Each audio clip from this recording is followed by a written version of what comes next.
Lillois. Benoît Babi qui remonte ce ballon joliment. Le cadrage, il a pris un tampon monumental. Carrière de ce marsupilami. Non, c'est pas touché. Alors ça, je n'ai vraiment pas peur de le dire, monsieur Foot, vous êtes un salaud. C'est violent comme sport. Posez vos fourchettes, l'actu sport passe sur le grill du Club du Midi. Et bon appétit bien sûr. Le Club du Midi, bonjour à tous, nous voilà, nous y sommes, bienvenue dans votre 6ème émission du Club. Ici Chef Clément, je suis ravi de vous accompagner durant cette émission. Ne bougez pas, le menu est exceptionnel aujourd'hui. Alors avant de vous faire le sommaire, permettez-moi de vous présenter la brigade qui m'accompagne aujourd'hui. Ils sont là, ils sont beaux, ils sont frais. De gauche à droite, ils respirent le sud, d'ailleurs son accent fait fureur ou alors fait fuir les Parisiens. Corentin Corget est avec nous, salut l'ami. Salut, mais mon accent ne fait fuir personne. Non, ça c'est pas dire. On attend ton nom de joueur inconnu. Ah là, comme ça là? Eh oui, comme ça. Oui, c'est ça. Nicolas Diaz. C'est très bien. Voilà, j'ai canné moi apprécié. Ça me va. Excellent. Il a failli ne pas être avec nous aujourd'hui tant la prestation du PSG l'a littéralement scotché sur son canapé. Thomas nous fait l'honneur de sa présence. Bonjour Thomas. Clément, c'est une fiotte. Je vois qu'il est déjà à la page. Hein. Vous êtes tous des fiottes. C'est la force tranquille de la brigade. Il est de retour des États-Unis. Oui, c'était bien lui la mascotte des All-Star Games. Alvin Lawson est avec nous. Bonjour Alvin. Salut Clément, bonjour à tous. C'est pour ça qu'elle était petite la mascotte. Bah oui, c'est pour ça qu'il a réussi à dunker assis au-dessus de moi. Ah d'accord. Enfin, voici le philosophe de la brigade. Son cœur est si vert qu'il a déjà prévenu son médecin pour jeudi soir. Corentin Marron complète l'équipe. Salut Coco. Salut Clément. Alors, philosophe ouais, si. Oui, de la Faut terre. le dire. Alors, le Club du Midi commence très fort, dès l'entrée avec le décryptage de la victoire du Paris Saint-Germain mardi face à Chelsea en 8ème de finale aller de la Ligue des Champions. Place ensuite au plat, au gros morceau de l'émission. Le Club du Midi s'est penché sur l'autre compétition européenne, moins prestigieuse mais non moins intéressante, l'Europa League avec ses deux représentants français, donc l'AS Saint-Etienne et bien sûr l'Olympique de Marseille. Alors ces deux clubs peuvent-ils aller loin dans cette compétition? Le Club du Midi livrera ses avis. Place ensuite au dessert, le Club du Midi ouvre la saison de cyclisme par une grande page vélo avec notamment l'interview de Geoffroy Soupe. Donc la soupe au dessert, mais bon, on n'a pas pu faire autrement. Geoffroy Soupe, donc un coureur français habitué du Tour de France qui évolue dans l'équipe Cofidis. Je ne vous en dis pas plus, rendez-vous en fin d'émission. Enfin, pour finir, le moment que vous attendez tous, le fameux Dijon mettra aux prises nos chroniqueurs qui clôturera l'émission. Et là, avant un bon menu, quoi de mieux qu'un bon apéro? Aujourd'hui, c'est Alvin qui le sert. Alvin, c'est à toi. C'est l'heure de l'apéro. Alors pour l'apéro du jour, mes amis, laissez-moi vous parler justement du All-Star Game du week-end dernier. C'était un véritable... attendez 2 secondes. Ah, ok, Serge Aurier, justement, je te t'attendais, vas-y, installe-toi, mets-toi à l'aise, vas-y, je t'en prie. Mais qu'est-ce qui t'a pris enfin? Mais tu es malade. Mais dans ta tête, il y a Bassindo ou c'est comment là? Tu te fais filmer en direct sur ton machin là, microscope, voilà. Et toi, comme un idiot, tu réponds à toutes les questions en franchise comme ça? Tu te dis pas 2 secondes que ça pourrait te retomber dessus? Qu'est-ce qui se passe? T'as cru t'étais rappeur pour clasher tout le monde au calme comme ça? Et t'es dans la vraie vie, garçon, redescends. Sirigu, il va pas te clasher en feat avec Laurent Blanc dans son prochain Planète Rap, hein. T'inquiète, tranquille. En plus, imagine la tristesse, quoi. T'as voulu clasher Salvatore, tu vas passer nos sales soirées. Vas-y, arrête. Même là-dessus, je suis sûr, il est gaze. Enfin, bref. Le pire dans l'histoire, en fait, ce qui m'a quasiment fait faire une syncope, c'est avec Zlatan. Mais c'est quoi? Qu'est-ce qui t'a pris? Mais ah bon, je comprends, t'as voulu faire le bonhomme, Sevran, 2-7-0, poteau, tout ça. T'inquiète, moi, la queue en brille, LQB, 9-4, on représente, même combat, y a pas de souci. Mais tu sais pas c'est qui, lui? Même dans son biberon, il y avait du sang de biche, le type, il chasse le loup à main nue. Toi, à la limite, Sevran, tu chassais la meuf, quoi, c'est tout, c'est rien. Comment ça, c'est plus dur? Bref, c'est pas la question. Mais le truc que t'as pas compris, c'est que lui, il a compris ce qu'il t'a dit. On écoute, tu vas voir. Ça, c'est un truc, je vais démonter la gueule. Je te démonte. Souviens-toi de sa gueule, ça sera plus la même. Bah qu'est-ce qui t'arrive Serge? Bah t'es tout pâle. Mais non, je déconne, c'est pas lui en vrai, respire. Bon, j'arrête là, mais la morale de l'histoire c'est quand même, rappelle-toi, quel que soit le talent que tu as, le respect c'est la base gros. Et faut réfléchir avant de parler, surtout sur ton trombinoscope, je sais pas quoi là. Vas-y, tu peux y aller. Attends 2 secondes. T'es plutôt banc gauche ou banc droit? Droit? Ouais, je me disais aussi. Bravo Albin. C'est quoi l'extrait déjà qu'on a entendu? Ça vient d'où? C'est double zéro. Ah bah voilà. En tout cas, s'il est banc gauche ou banc droit, ce qui est sûr, c'est qu'il va plutôt être CFA2. Serge Aurier, apparemment, qui va jouer jusqu'à la fin de la saison en CFA2. Il aura le temps de réfléchir. Et qui n'aura pas sa prime d'éthique. Voilà, d'ailleurs, oui. Ouais, ça c'est grave aussi, une prime d'éthique. Bon. Ouais, bah tous les grands clubs en ont. Donc pour ceux qui viennent d'une autre planète et qui n'ont pas entendu, un petit retour sur l'affaire Serge Aurier. Il a dit Zlatan, il vous met des coups de pression. Il est malade. Jamais. Oh, là tu regardes ma gueule, mon frère, tu penses qu'il peut mettre un coup de pression, lui? T'as un foutre ou quoi? T'inquiète pas, ils viennent, je sais pas où, mais nous on vient de Sevran, frère. Il a dit Laurent Blanc, c'est la chicha. Il lui prend les couilles, mon frère. Il prend tout, cousin. Trappe ou Sirigu, sérieusement? Trappe. Sirigu, les gays, frère. Il a dit Laurent Blanc, il fait souvent la folle ou pas? C'est une fiotte. C'est une fiotte. Non, Serge Aurier très inspiré dans cette vidéo quand même. Duprat m'a fait plus peur, moi. Ouais, Duprat, il fait peur. Oui, à retrouver dans J+1 la super version parodie, Periscope, ouais. la parodie de Serge Aurier par Pascal Duprat, vraiment Et énorme. moralité quand même, le machin là, Futuroscope là, ça peut être vachement dangereux. Ah bah oui, il veut jouer contre Sevran, il va jouer dans le futur, tout ça, faut éviter. C'est chaud. Non, mais Periscope, n'empêche, ils peuvent le remercier. Personne connaissait avant. Maintenant, tout le monde et grâce à lui, tout le monde le connaît. C'est vrai. Grâce à lui. Bon, messieurs, on va rester au PSG, car le PSG, ce n'est pas que Serge Aurier, c'est aussi. Ah, il est content. Ah, il est beau là. Bien sûr, c'est trop bien. Il y a comme un sous-neuf derrière son micro. C'est trop bien, les gars, c'est trop bien. Donc le PSG hier pour l'ouverture des huitièmes de finale aller de la Ligue des Champions était opposé jamais 203 à Chelsea. Le club parisien l'a emporté 2-1, mais ce fut dur pour Paris. Pourtant auteur d'un gros match, je pense que tout le monde est d'accord pour dire que ce match était très plaisant à regarder. On a vu un très beau match de foot. Super match. Très intéressant. Paris devra faire attention au retour car les Londoniens ont prouvé qu'ils savaient se montrer décisifs. Il leur faut très peu d'occasions pour marquer, notamment la défense sur les coups de pied arrêtés. Les Parisiens devront faire très attention à ce niveau-là. Donc un PSG certes un peu dominateur mais qui devra faire attention. Donc messieurs, qu'en pensez-vous? Pensez-vous que Paris va se qualifier? Tout simplement. Ils sont bien partis, évidemment. Pour le match aller, gagner 2-1 à domicile, bon, ils ont quand même pris un but. Le but risque de compter double en cas d'égalité. Mais ça, c'est pas grave. C'est quand même un bon résultat au Parc des Princes. Après, aller te chercher à Stamford Bridge, ça risque quand même d'être un peu compliqué. On a vu que les types, ils en veulent. Ils ont de l'énergie à revendre. D'ailleurs, c'était un peu un match sur courant alternatif, hein, si je puis dire. Parce qu'un coup, Chelsea dominait vraiment. Puis après, c'était le PSG. Puis un coup, après, c'était Chelsea. Bref, c'est un peu sur courant alternatif. Donc attention au match retour. Disons qu'on a vu des très belles choses. Et peut-être que... J'espère que Paris ne regrettera pas les occasions gâchées tout au long de la partie parce qu'on a eu une multitude de situations devant le but de Courtois. Même Chelsea aussi en a eu, mais... les deux gardiens sortent un gros match. Les deux gardiens mention spéciale les défenses particulièrement, puisqu'on a eu... Même si pour moi, le deuxième but de Paris, il est pour Courtois. Un petit peu, c'est vrai. Mais on a du mal à lui reprocher. Oui, mais c'est pas une grosse bourde non plus. Oui, mais là, quand même, la passe, il attend d'avoir venir. Et puis surtout, l'angle, quoi. T'as pas le droit de prendre un but. Oui, mais après, c'est assez compliqué aussi. Surtout de Cavani. Mais je pense c'est ça le pire dans l'histoire, en fait. C'est Cavani. Oui. Mais ça, c'est la belle histoire d'ailleurs. Mais je pense que le but de Cavani. Certes, Courtois, il n'est pas exempt de tout reproche, mais on ne peut pas lui reprocher ça sur tout le match, on ne peut pas l'accabler là-dessus. Exactement, merci pour la blague. C'est bon. Mais c'est toi, Thomas Orantène, qui disait que la passe de Di Maria n'est pas si exceptionnelle que ça, qu'on a tendance à en faire des caisses. Mais je pense que justement, vu du gardien, je pense que cette passe est extraordinaire et que Courtois n'a pas pu... Oui, mais elle est flottante, il a le temps de la voir venir. Cavani contrôle, il pousse la balle. Je sais pas, on a l'impression même que le temps s'arrête quand il fait le contrôle. On a l'impression qu'il y a un hors-jeu, c'est pas ce qui se passe. Il a quand même un laps de temps pour un gardien de sa classe, soi-disant le plus grand derrière Neuer. Il doit faire quelque chose. Mais oui, après, bon, c'est pas totalement de sa faute, mais je pense... Non, on peut pas non plus lui mettre tous les torts dessus. Après, bon, j'avoue que Cavani en face, perso, j'aurais pas bougé, je me suis dit, elle passera à côté tranquille. Mais là n'est pas la question. Mais après, on parle quand même de Thibaut Courtois qui a fait quand même un énorme match pendant tout le truc. Tu peux pas non plus lui dire que la défaite lui a imputé. Plus qu'un match de gardien, on a surtout la preuve que Paris, par rapport à l'année dernière, a fait des progrès, que Chelsea n'en a fait aucun. Paris était vraiment serein, j'ai trouvé quand même sur ce match. Ils ont eu des comptes, mais ça c'est normal. Ils ont quand même des flèches, Willian et Hazard. Marco Verratti n'était pas à 100%, même s'il sort un match énorme, et je vois pas comment Paris ne peut pas marquer à Stamford Bridge en fait. Oui, voilà, c'est ça. Oui, et je vois pas Chelsea en mettre 2. Justement. Et mention spéciale à partir du moment où il y a un but à Stamford Bridge. Je vois pas comment Paris ne peut pas passer et rater son match. Il faudrait un drame, un cataclysme pour qu'il s'effondre au match retour. Et mention spéciale à Marquinhos qui, malgré l'absence d'Aurier, a sorti un match. Et c'est pas son poste, mais il a pas été dégueulasse non plus. Un match honorable. Il a fait des efforts. Il a fait le job.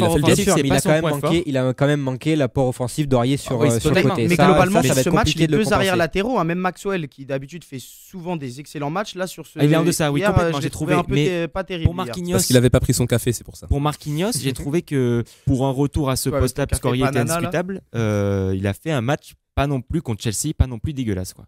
Et la charnière centrale exceptionnelle. Oui. Exceptionnelle. David Luiz en transe et puis Thiago Silva en marchant, il écœure toutes les attaques de Chelsea. Mais c'est pour ça quand même, quand t'as deux monstres comme ça qui tiennent toute l'équipe. Ah, faut se lever du bon pied quand même pour marquer un but. Faut se lever du bon pied. Non, oui, un pari serein, un pari tranquille qui va gérer dans 3 semaines, qui aura un Verratti en forme. Et puis direction l'écart. Justement, mais attention quand même à la surprise. Parce que tu sais pas comment ils peuvent réagir aussi en face. Impossible. Faut faire attention. Faut pas trop se relâcher. Ils veulent réagir, mais est-ce qu'ils peuvent ? Ça, j'en suis moins sûr. Corentin, ton avis sur le PSG ? Match satisfaisant des Parisiens. On a retrouvé du jeu, surtout en deuxième période, c'était bon et tout. J'aimerais juste signaler Laurent Blanc. On parle pas trop de son coaching, mais là pas mal. Non mais coaching tardif, c'est pas faux. Non, coaching Thomas, tardif. je suis le premier à dire. Coaching gagnant. Non mais je suis le premier à dire que Laurent Blanc. C'est sûr qu'il allait faire rentrer Cavani. Au niveau des choix, son changement est prévisible. Cavani marque. Voilà, c'est la petite histoire, mais. Il prend le pari de faire jouer Lucas parce qu'on savait qu'il y avait une hésitation de Cavani-Lucas. Lucas qui pour moi était le meilleure arme offensive des Parisiens. Oui. Et bon après voilà, il a fatigué la défense de Chelsea. Il se dit je vais rentrer Cavani. La belle histoire, c'est vrai qu'il marque. S'il aurait rien fait, bon on n'aurait pas dit ça. Mais je trouve que pour une fois, la rentrée Pastore, il l'a mis d'entrée. Oui. Tout le monde s'attendait, personne s'attendait à ce qu'il soit titulaire. Tu peux pas mettre Rabiot d'entrée. Eh oui, l'année dernière, Rabiot il joue d'entrée titulaire. C'est ce qui était annoncé. On le voit titulaire et là il sort le gros match. Là il a pris des risques et là ils sont payants. Mais sur le coaching. Ouais, mais ça m'a pas non plus étonné la titularisation de Verratti quand même.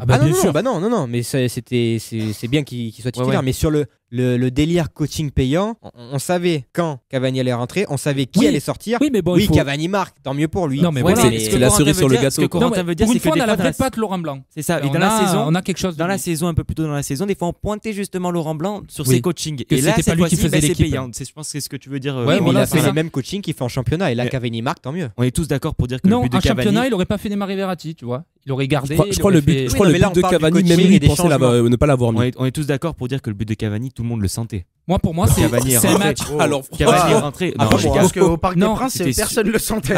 Surtout la frappe. Pour moi, c'est un match maîtrisé des Parisiens du début à la fin. Même le contexte du match, le fait que Cavani rentre, moi je pense qu'il y avait pas mal de monde qui le sentait. Paris allait marquer. C'était écrit. Au moment où Cavani rentre, je me suis dit c'est dommage. Donc c'était la 75e. Paris avait ultra dominé la seconde période. Ils n'ont pas marqué. Je me suis dit c'est dommage. Et là ils concrétisent. Non mais on attendait un but, mais pas forcément de Cavani, mais c'est bien qu'il marque. Et tant mieux pour lui, c'est exactement. Tant mieux pour lui, comme ça la confiance elle revient. On sait que le match retour, tu prends un but. La complémentarité Pastore-Cavani, si Pastore revient bien, ça va faire du mal aussi. Bon en tout cas les gars, on est tous d'accord pour penser. Donc je reprends ton expression Thomas, que sauf grand cataclysme, le PSG sera en rendez-vous des quarts de finale.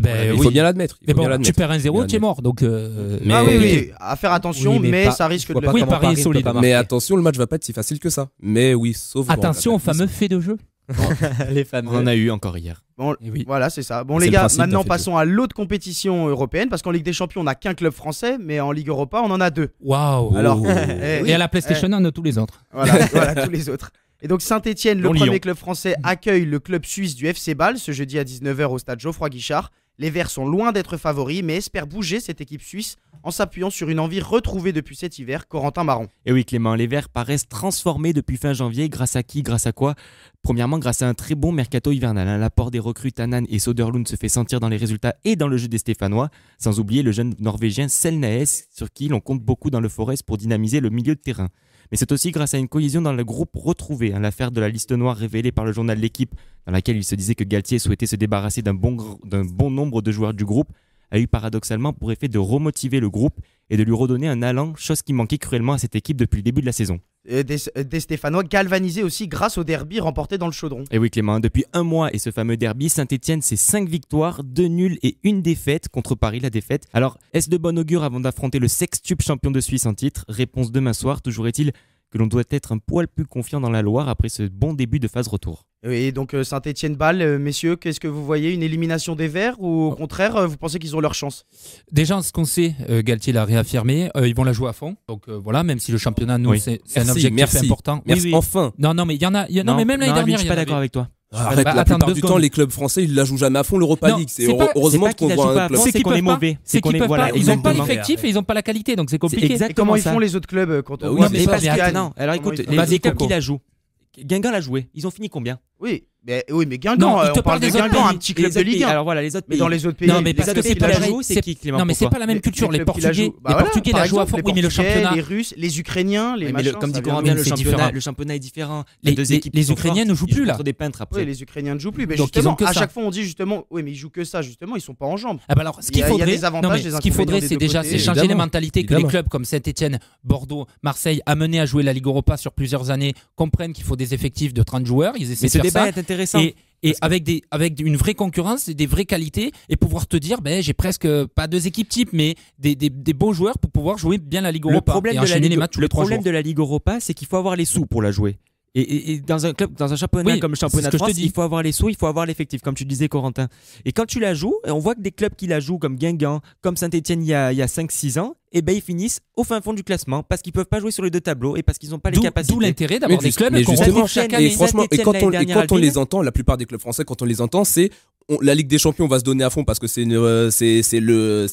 la coupe par excellence. L'Europa League, c'est le genre la Ligue 2 européenne. Donc si jamais on se fait sortir, tant pis. Et on mise tout sur le championnat. Ils sont pas capables. L'Europa League, ça reste une coupe européenne. Tu peux pas te permettre de ne pas te donner à fond, de pas ils ont t'employer ce sur discours parce que l'entraîneur sait que ces joueurs ne peuvent pas enchaîner tous ces matchs tous les 3 jours. Même sans les parler mecs de ça, Corentin. sont pas Même sans capables. parler de ça, pourquoi ils veulent pas jouer l'Europa League? Parce qu'elle rapporte rien financièrement. Oui, et que la Ligue des Champions, ça rapporte beaucoup. Rapporte rien. Est-ce que tu penses qu'on a beaucoup de trophées européens, tous les clubs français? Est-ce qu'on est une multitude de trophées? Tu prends en Europa League, je suis désolé, c'est très important, c'est très intéressant. Ah non, pas du tout. Mais en tant que supporter, bien sûr. Pas du tout, Alvin.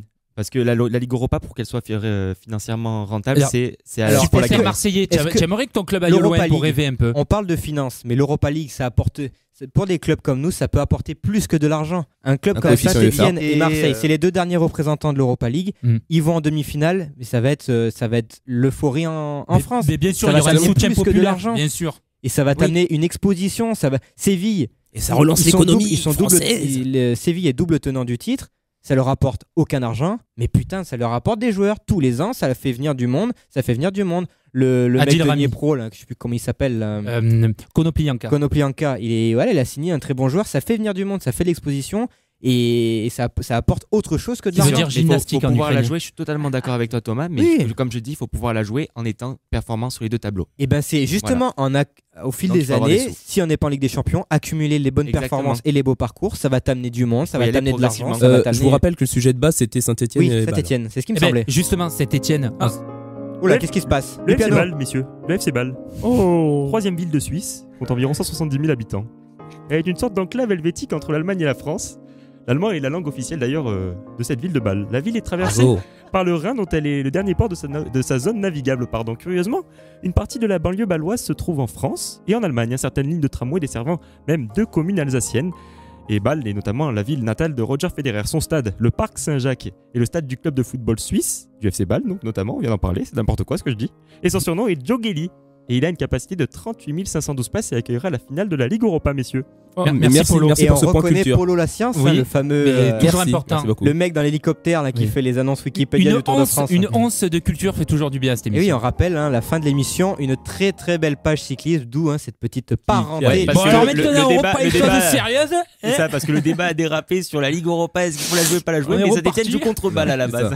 On parle Saint-Etienne contre Bâle, on en reparle. Oui, non, juste pour dire, Saint-Etienne, on sait, enfin, pas une équipe qui doit jouer la Ligue des Champions. Vaut mieux se contenter de jouer la Ligue Europa chaque année, mais comme dit Alvin, de faire des bonnes perfs. Tu vois, comme font un Séville, un Sporting Portugal, des clubs comme ça. C'est ce qu'on dit, il faut y aller progressivement. Jouer la 4e place. Donc vite fait, on parle aussi de Saint-Etienne. Est-ce que contre Bâle, justement, ça peut le faire? Est-ce qu'ils peuvent envisager l'écart? À ton avis? Oui. D'abord les 8e quand même. D'abord les 8e. Ah oui, c'est les 16e. N'allons pas trop vite en besogne.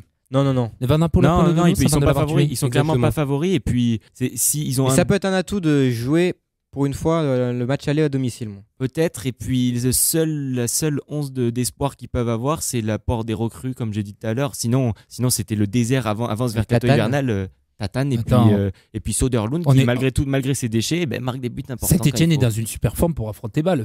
Söderlund ne jouera pas par contre. C'est le meilleur moment pour les jouer. Attends, Nathanan. Faut les jouer à fond de balle quoi. C'est bon. Non mais ça va faut les jouer à balle. Est-ce que Saint-Etienne peut gagner Bâle avec Nolan Roux en pointe? Là par contre c'est non. Donc par contre, faudra pas tomber dans le trou. Allez, on continue. Autre club en lice ce jeudi, l'Olympique de Marseille. Les Marseillais entament ses 16e de finale tambour battant face au club espagnol de l'Athletic Bilbao au stade Vélodrome.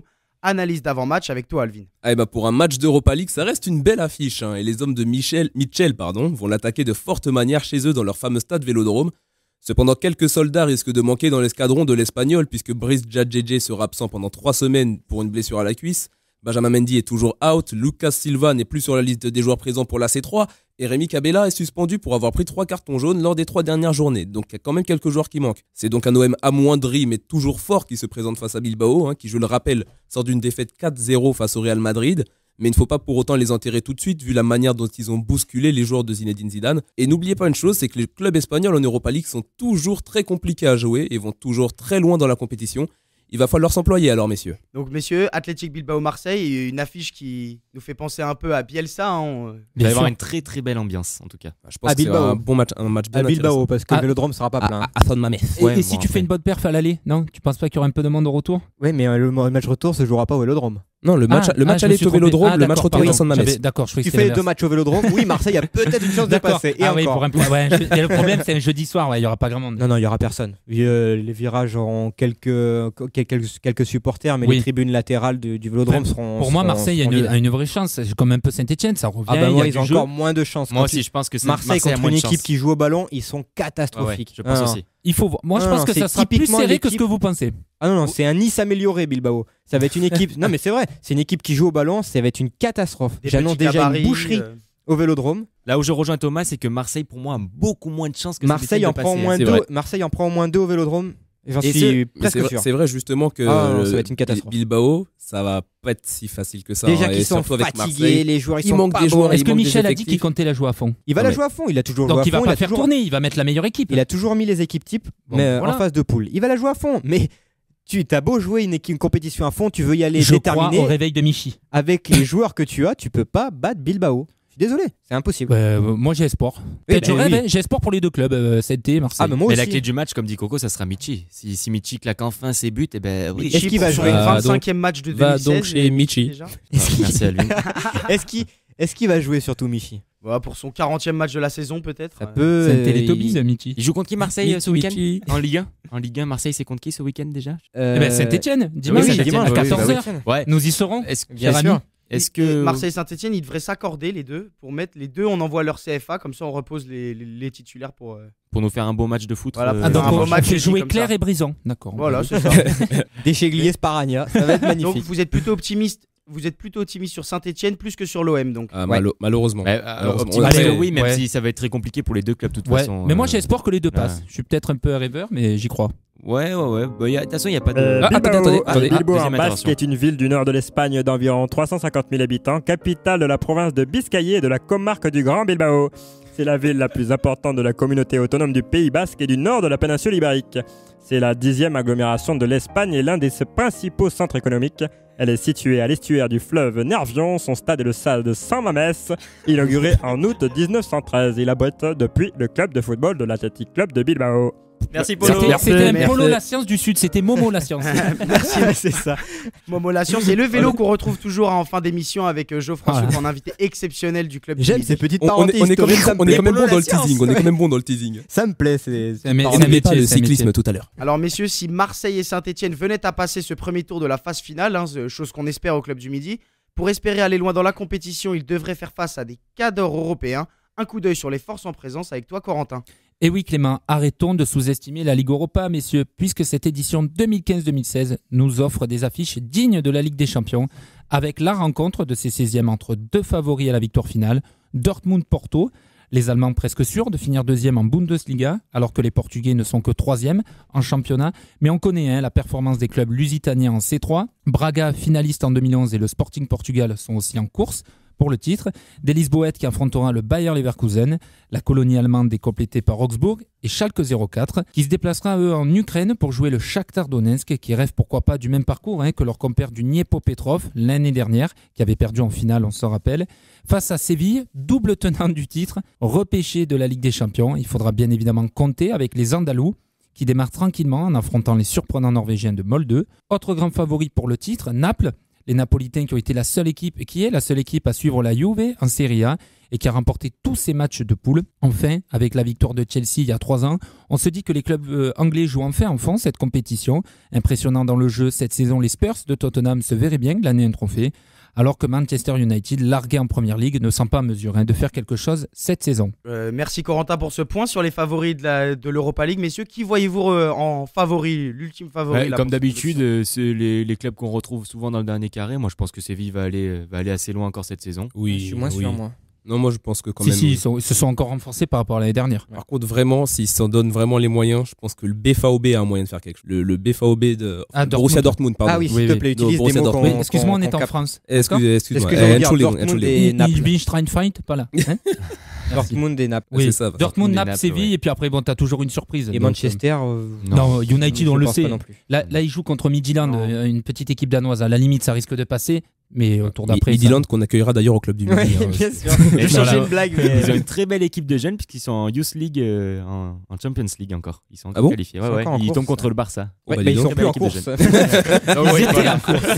Ils seront rentrés chez eux. Et concernant Tottenham, Hugo Lloris, vous pensez qu'ils sont focalisés que sur le titre d'Angleterre ou ils vont un peu briguer Ils aiment bien cette compétition. Ils aiment bien. Tottenham, mais voilà. Ils aiment bien. Elle est où la finale ? Ça fait plus en Ligue. à Bâle. Nouvel argument pour revenir à Saint-Etienne. Justement, j'en avais pu on en avait parlé. Motivation le fait que la finale se joue à Bâle, je pense que vraiment ça peut être vraiment positif pour Bâle. Oui.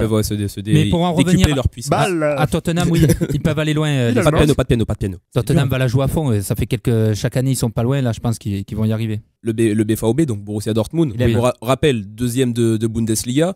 Il y a vraiment le Bayern, Dortmund qui a 10 points, et les autres. C'est ce que je rappelais dans le papier. Ils sont presque sûrs de finir deuxième. Ils vont tout donner. Il y a le Bayern, Dortmund et les autres. Et c'est vraiment limite, c'est du prestige à la Champions League. Ils ont clairement annoncé d'entrée. Ils ont dit nous c'est notre objectif la Ligue Europa. Et donc, tu vois, mais voilà, ça apporte pas d'argent, mais des grosses équipes comme ça vont la jouer. Ça fait un titre, ça fait du. Comme Chelsea, ils ont les moyens. Oui, je suis d'accord. Je te rejoins Thomas, mais voilà. Eh ben, je vais peut-être te donner un argument qui va te contredire, mais le Dniepro l'année dernière. Mais ils jouaient plus leur championnat, ce qu'on disait tout à l'heure.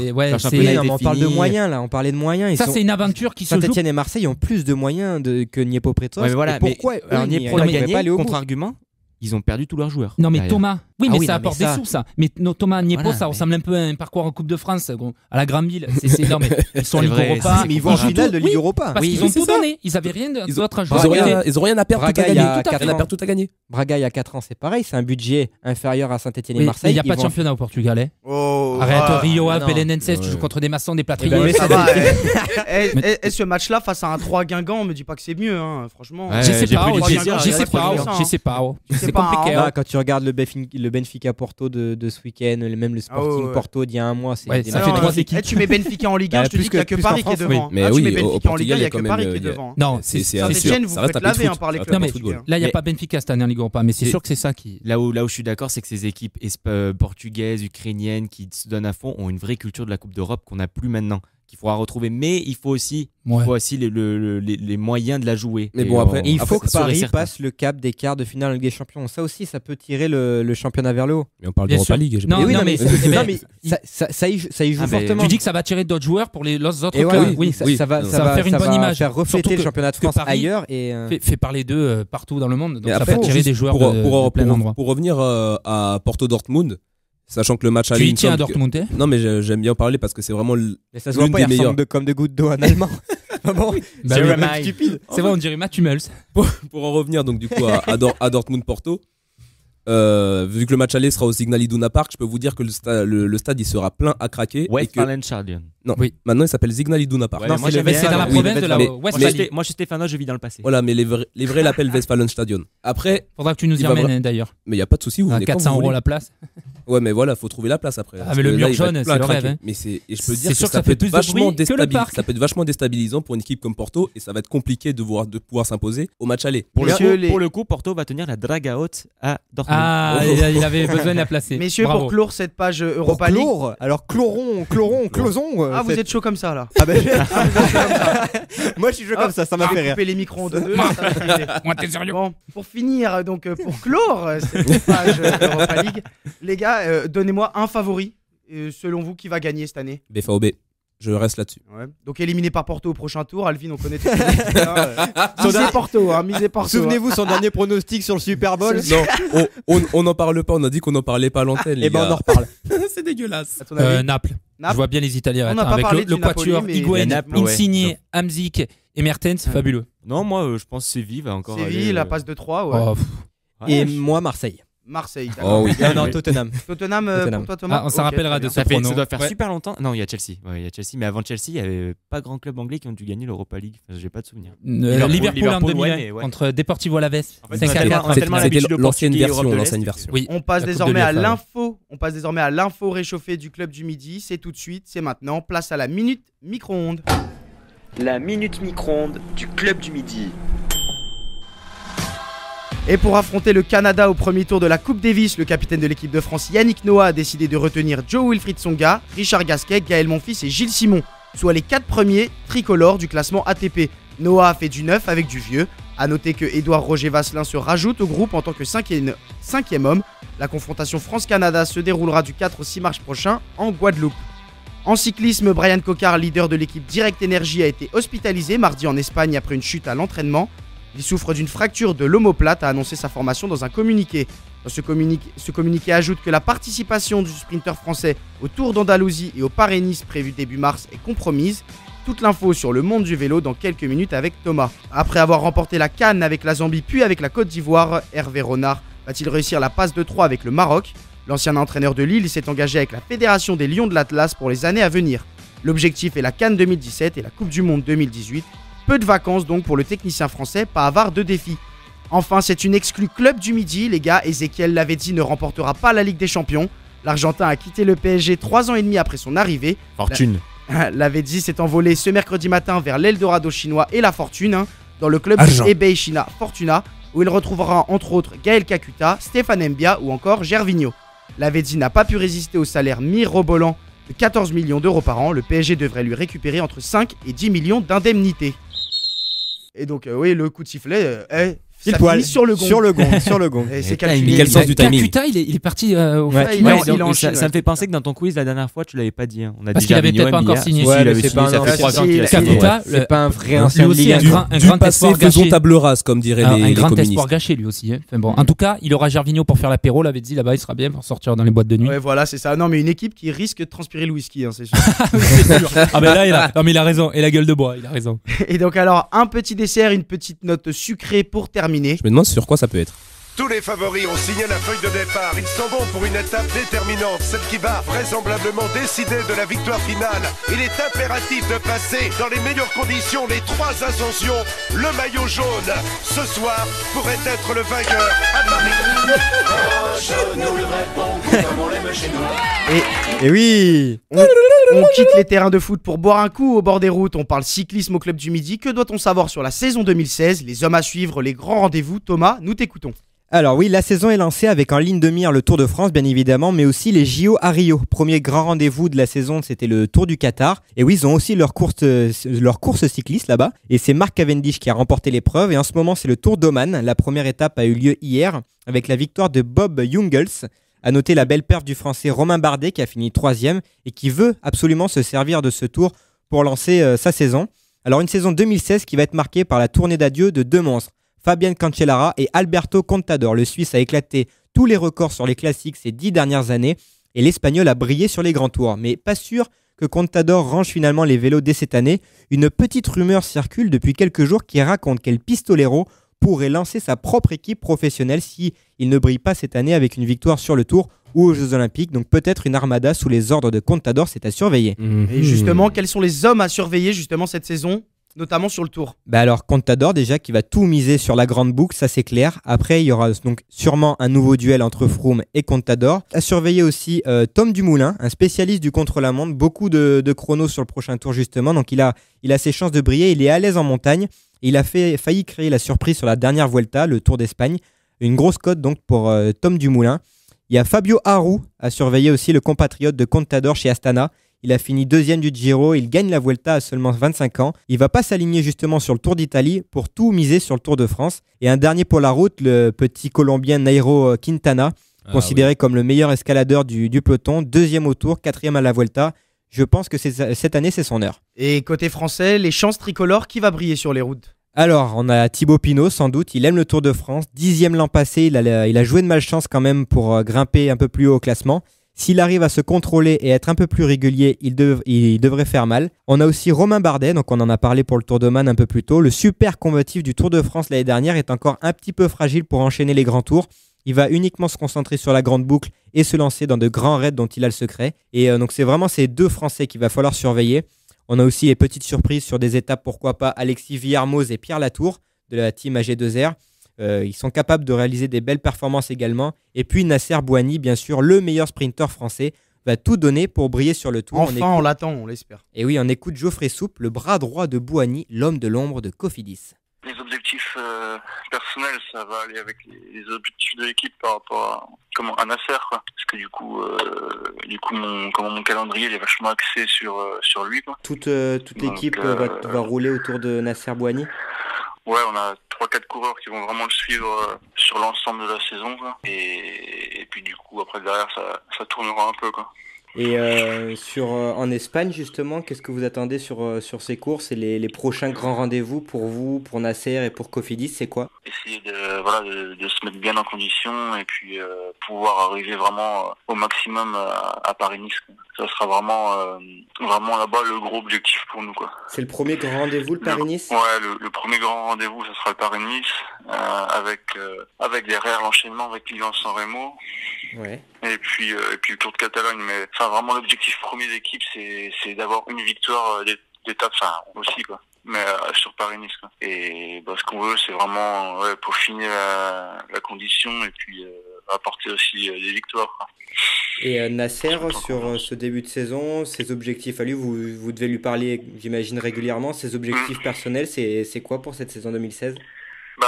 Déjà avoir vraiment un maximum de victoires sur toutes les courses sur le Tour, quoi. Ça serait que ce soit Paris-Nice, Paris-Nice, Dauphiné, le Tour. Il aimerait vraiment accrocher au moins une victoire sur chaque, quoi. Et puis après il y aura aussi Milan-San Remo où l'année dernière en première participation il fait comme 6e. J'espère que à ses côtés il aura soit Christophe soit moi pour l'épauler dans le final et puis qu'il puisse aller chercher une victoire, quoi. C'est toujours ce qu'on espère. Et ensuite il sera axé aussi sur certaines classiques style classique de Hambourg et classique de Plouay. En plus pour la fin de saison, hein, mais c'est pareil, il les vise aussi en objectif, donc ce sera bon à prendre aussi, quoi. Et sa montée en puissance, sa forme maximale, elle sera pour le Tour. On peut attendre des victoires de Nasser sur d'autres courses, notamment sur Paris-Nice.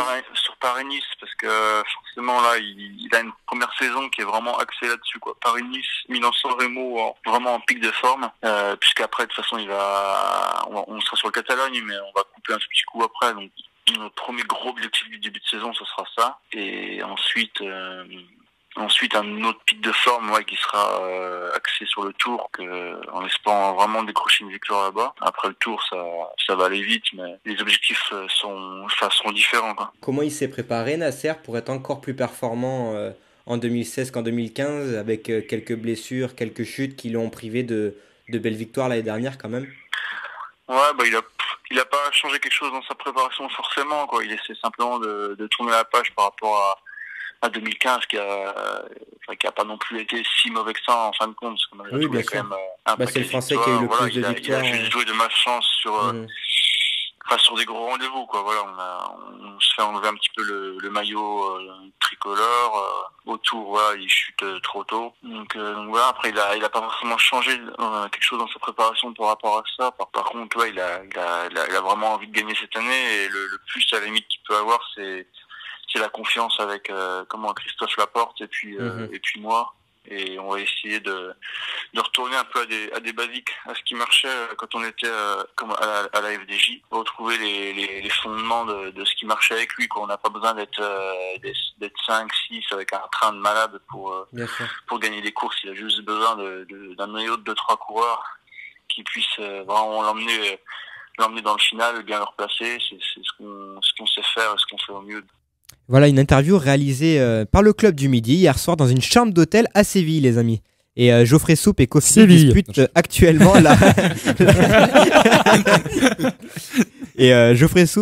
disputent actuellement la Ruta del Sol en Andalousie. Et est-ce que les transferts vont changer la donne, Thomas ? Alors j'ai envie de dire oui, Clément. Surtout pour l'équipe Sky. Richie Porte est parti chez BMC et rejoint TJ Van Garderen, donc ça peut faire mal.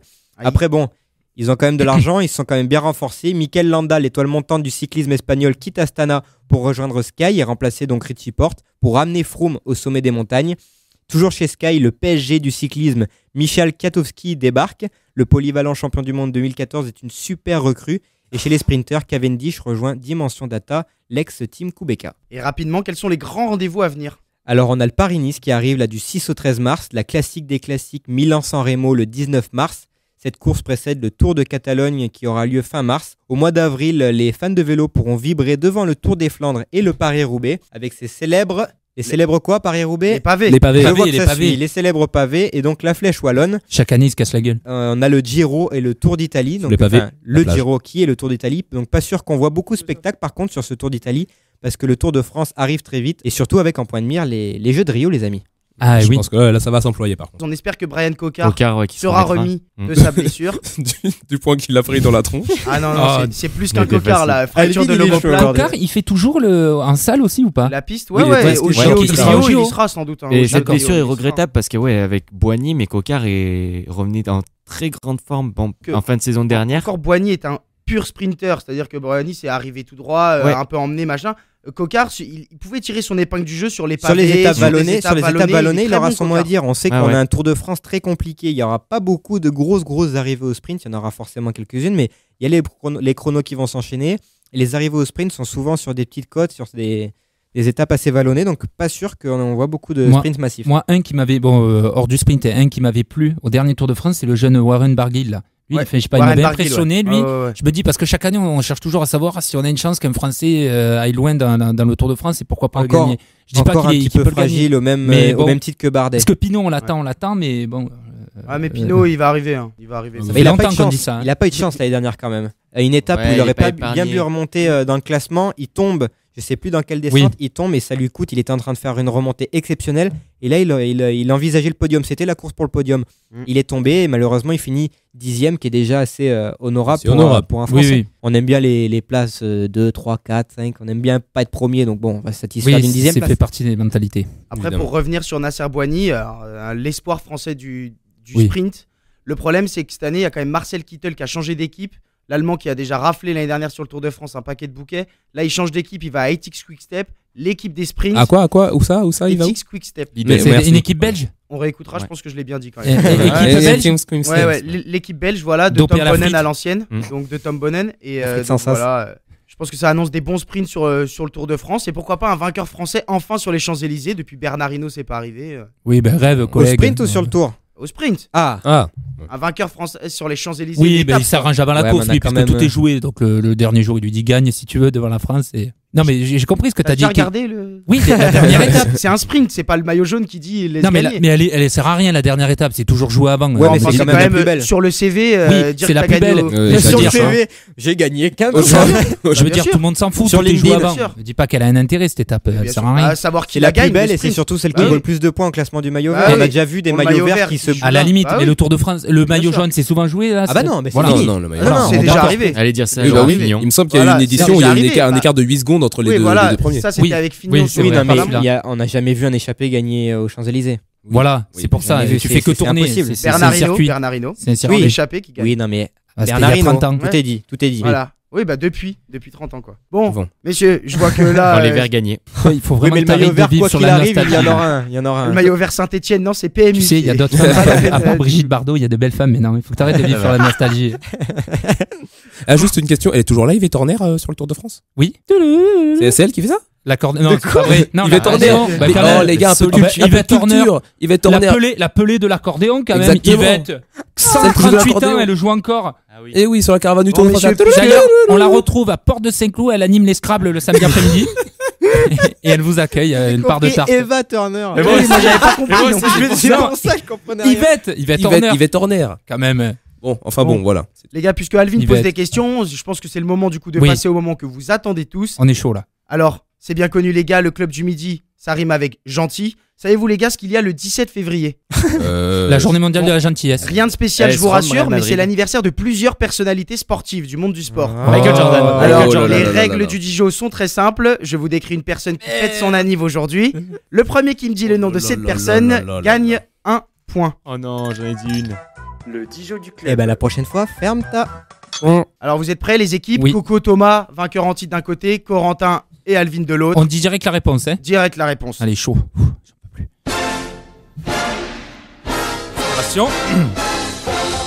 Je suis né le 17 février 1969 à Rouen. Je suis l'un des plus grands judokas de l'histoire. David Douillet. Ensuite, ça fait 1-0. Deuxième question. Je suis né le 17 février 1970 à Pau. Je suis un ancien joueur du rugby à 15 ayant joué 41 fois en équipe de France Sylvain au poste Marconnet. d'ailier. Non. Ibanez. Vincent Dominici. Non. Finaliste. Philippe Bernatsal. Ah, Philippe oh Bernatsal. là là. Finaliste de la Coupe du Monde 99. J'ai fait le bonheur de Pau et de Biarritz. J'ai également participé au Dakar en 2009. Ah ouais, Bernard Je suis Salé. depuis plusieurs années le président de la Du Ligue hand. nationale de handball. Ça d'ailleurs, jamais compris. Et Est-ce que Alvin s'est remis de sa gastro? Non. C'est dégueulasse ce que tu fais. Arnaud, s'il vous plaît. Attention, troisième question, ça fait 2-0. Ouais, mais Attention, pas il y a doucement. 7 questions. Ouais. Que 7 questions? Ah oui, bah il n'y a pas 50 millions de sportifs qui sont nés le 17 février. Eh ben, tu vas pas en trouver d'autres. hein. Alors, je suis né, attention, ça va aller vite. Je suis né le 17 février 1963 à New York dans le quartier Michael Jordan. Michael Jordan. C'est nous. Michael Jordan. C'est nous. Michael Jordan. Michael Jordan. 3-0. Michael Jordan. Ça, c'est Alvin. Michael Jordan. Michael Non, non, Jordan. non. Michael- Ah non, mais je Non, l'ai non, dit. 3-0. Ouais, mais par l'ai contre, dit, tu les aurais pu gars. l'annuler, il l'avait dit avant. Il le savait. Mais justement. Bon, allez, Ben, 2-1, Je 2-1, l'ai dit, 2-1. les gars, je l'ai dit. Non, mais Je l'ai dit. il a dit qu'il annulait, non? T'as pas vu? Il a dit avant Ah non, le il début. a rien dit. Ah, bah je pensais qu'il manière, avait pas on- compté, il le savait. Et dans le mic, De toute manière, dans toute la cohue, on ne sait pas ce qui s'est passé. Ah ouais. Allez, on l'accorde à Alvin. Ouais, on l'accorde, Merci, mais parce sur que ça va être la seule réponse que j'aurai, les gars. Au Ouais, on replay. l'accorde à Alvin parce que ça fait 2 fois sur des questions basket qu'Alvin est just. Je tiens à signaler. Dans les Pitié. commentaires, vous direz qui fera- a dit en premier. On fera un goal replay au ralenti et on fera un mea culpa si la victoire. Bon, pour et le l'instant, on dit Fanny- 2, hein. Voilà, il y a pas de souci. Hein. Bon, allez, on dit continue. bien. ralenti. Attention, Allez. 4ème question. Je suis né le 17 février 1982 à Rio de Janeiro. Je suis Ronaldo. un robuste attaquant qui s'est un peu Adriano. perdu. Adriano. Oh là là, Oh, il est Il y a beau. quelques temps, je Ouais, faisais bah. croire à toute la France que je comptais revenir au Havre. Ça m'a bien fait marrer. Ah, même Adriano Mayol, quel escroc ce était Mayol. libéraux. Alors, 5, ça fait du coup 2-2. Par le stade de Toulon, Mayol aussi. 5ème question. 2-1,5. Je suis né le 17 février 73 à Dax. Je suis le plus capé des talonneurs en équipe de France. Marconnet, Sylvain Marconnet. Talonneur papilier. Ibanez. Raphaël Oh là Ibanez. là là. J'allais le dire en Je plus. suis aujourd'hui l'entraîneur de Comment il l'US te sort Bordeaux-Bègles. 3-2. 3-2. Avant-dernière question. Oh là là là. Attention, je suis né le 17 février 72 à Courbevoie dans les Hauts-de-Seine. Médaillé de bronze au JO 1994 Jean-François Lamour. de Lillehammer. Philippe Candeloro. Philippe Oh. Condé. Donc là, il va falloir faire le replay. hein. Par contre, je crois que c'est Coco qui a pris la gastro là. Il a été à son micro, je sais plus ce qui se 4-2. passe. là. Non, mais même si Jordan, tu l'as Oui, dit, tu perds. c'est mort. Il y a peut-être match nul. Ah, Calme-toi. Et bah pour voir Allez, la si dernière, il y aurait voilà. eu Pas match toucher nul, terre. c'était la question pour vous départager. Attention, on s'égare un peu, mais il fallait bien trouver une 7ème question. Je suis né le 17 février 1980 à New York. Je suis la seule femme de ce quiz, mais je suis aussi la seule à pratiquer un Marion sport, Jones. mais à un niveau amateur, plutôt sport de chambre. Néanmoins très connu, je Cara passe mon Morgan, temps Katsumi. à défrayer la chronique et à Nafisa faire la une Tutelo. des magazines. Je suis une blonde Kim célèbre. Kardashian. Tina Turner. Paris Hilton. Ah, match nul donc. 4-3. On est d'accord. 4-3. Ouais, Et non, ouais, parce mais que si si jamais il y a tu- le replay que vous perdez Le Michael Jordan va se jouer au replay, les amis. Et là, on Ouais, vous mais- attend. Mais bon, mais pour l'instant. T'en as vu pas que un vous autre m'avez qui est né le accordé 17 point, février on là, gagne. comme ça met tout le monde d'accord. Et Clément, Si. invente une question. Il y a mon petit frère, mais. Invente Mais une non, question mais là. non, c'est bon, Quoi, c'est quoi, bon. en live là On verra, Ouais. non, Ok, on ok, verra en ok, replay, on ok. verra en replay, Quel on est le plus verra. gros club français de tous les temps? PSG. Allez, c'est Voilà, bon. on gagne. Alvin, c'est gagné. Allez J'ai honte, j'ai Bon, on honte. verra bien. J'ai honte. Bon, Tout messieurs, pour la gagne. l'émission est terminée, donc on verra au goal replay. Bien On aura évidemment. gagné. Ça va se faire dans les minutes qui suivent là. On Ouais. mettra une petite annonce sur les réseaux sociaux du Club du Midi. Je vois qu'une personne au pull rouge semble très tendue. Il a pas participé au jeu donc ça peut être. Ah, pour lui. cette fois-ci, On l'a là, entendu, on l'a c'est entendu. silence radio. Il a pas joué. T'es Serge Aurier devant PSG Chelsea. Il était dégoûté, quoi. Bon, messieurs, c'était un plaisir d'animer l'émission du Club du Midi. Club du Midi, l'émission qui sera retrouvée en podcast sur notre site Bien internet, évidemment. sur notre chaîne YouTube. N'hésitez pas à vous abonner. Clubdumidi.net, la chaîne YouTube Club du Midi, tous les reportages, on se retrouve tous les dans 15 jours. articles. Tout y est. On se retrouve dans 15 jours car c'est les vacances. C'est les vacances. Il on va faut bien prendre qu'on se peu de repose un repos. peu, nous. hein. Voilà, un peu de repos. Chacun va repartir dans sa province natale. Et oui, avec un Oui, dans le reportage 9-4. au virage sud du La Vélodrome. Cambrie City. Des vacances pleines de sport et on vous dit à dans 15 jours. À dans 15 jours, bonnes vacances si vous Salut avez à des tous. vacances. Salut. Au chômage, on vous Bye salue. bye. Il y a toujours beaucoup de Lillois. Benoît Babi qui remonte ce ballon joli. Marou, le cadrage, il a pris un tampon. Mounion Carrière de ce marsupilami. Non, j'ai pas touché. Alors ça, je n'ai vraiment pas peur de le dire, monsieur Foot, vous êtes un salaud. C'est violent comme sport. Posez vos fourchettes, l'actu sport passe sur le grill du Club du Midi. Et bon appétit bien sûr.